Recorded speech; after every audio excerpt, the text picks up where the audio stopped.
Since the 1800s, the Social Security Administration has kept track of baby names. Every year, they rank the most common names for boys and for girls. Well, since the beginning of their rankings, the number one name for girls had always been Mary. But something changed. In 1947, another name took the number one spot for the first time in their history.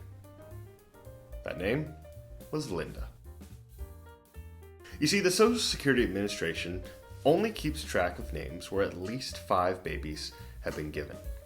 For the longest time, Linda sat pretty low on the list, only a couple hundred babies here and there, and it kept like that on a pretty consistent rate. So, where does the name Linda come from? Well, in Germanic, Lind means soft, gentle. There's the linden tree. Also in Neo-Latin languages like Spanish, Linda means beautiful, linda. But we don't know why people are named things. The Social Security Administration doesn't keep track of that data, and we probably don't want that either. Take, for example, Linda Eastman. She would grow up and end up marrying Paul McCartney, but she was born Linda in 1941. Why was she named Linda? We have no idea. One possible explanation, her mom's maiden name, which was Lindner. But you can see, the name Linda took off, an astronomical rise to hit heights the Social Security Administration had never seen before and almost hasn't seen since, with almost about 100,000 little girls being named Linda at its peak. Why on earth did this happen? We don't know. Some people claim it was the chart-topping hit of 1947, Linda, by multiple artists that year, famously done by Ray Noble and Buddy Clark, among many other artists, which was actually written about a young Linda Eastman.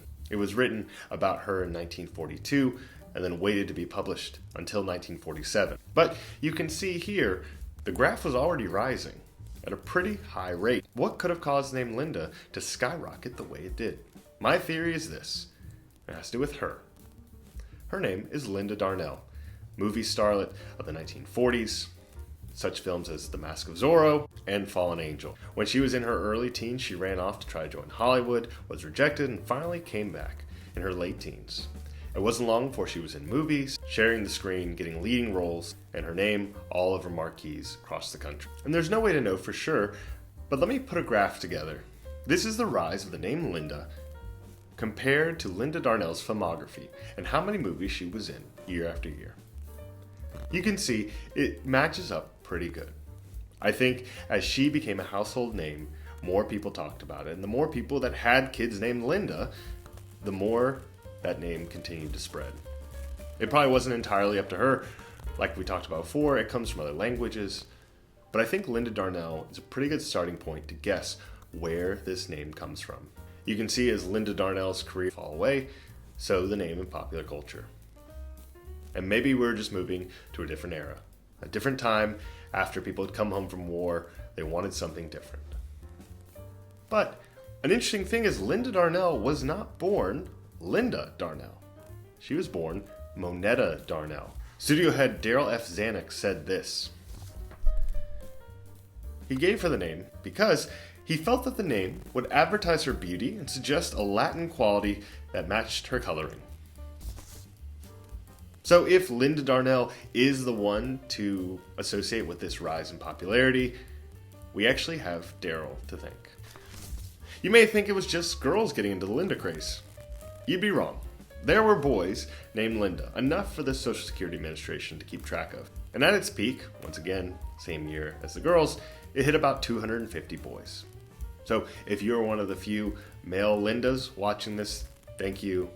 I can't imagine you lived an easy life. The name Mary and the name Linda both began to fade as the years went on. In the second half of the 20th century, both names fell out of popularity in place of other names, Ashley, Emily, and Jessica. Which brings us to another point.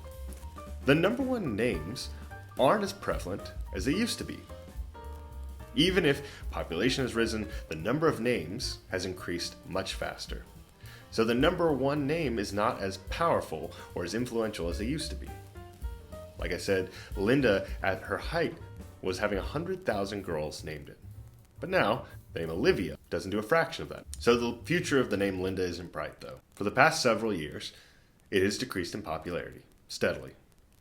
So much so that by 2033, under 5 girls will be named Linda. And at that point, it'll fall off the Social Security name list, like other names that don't get more than 5 people named. So will Linda fall off the name list, or will we see it rise back to meteoric heights like it did before? I guess only time will tell. I guess good.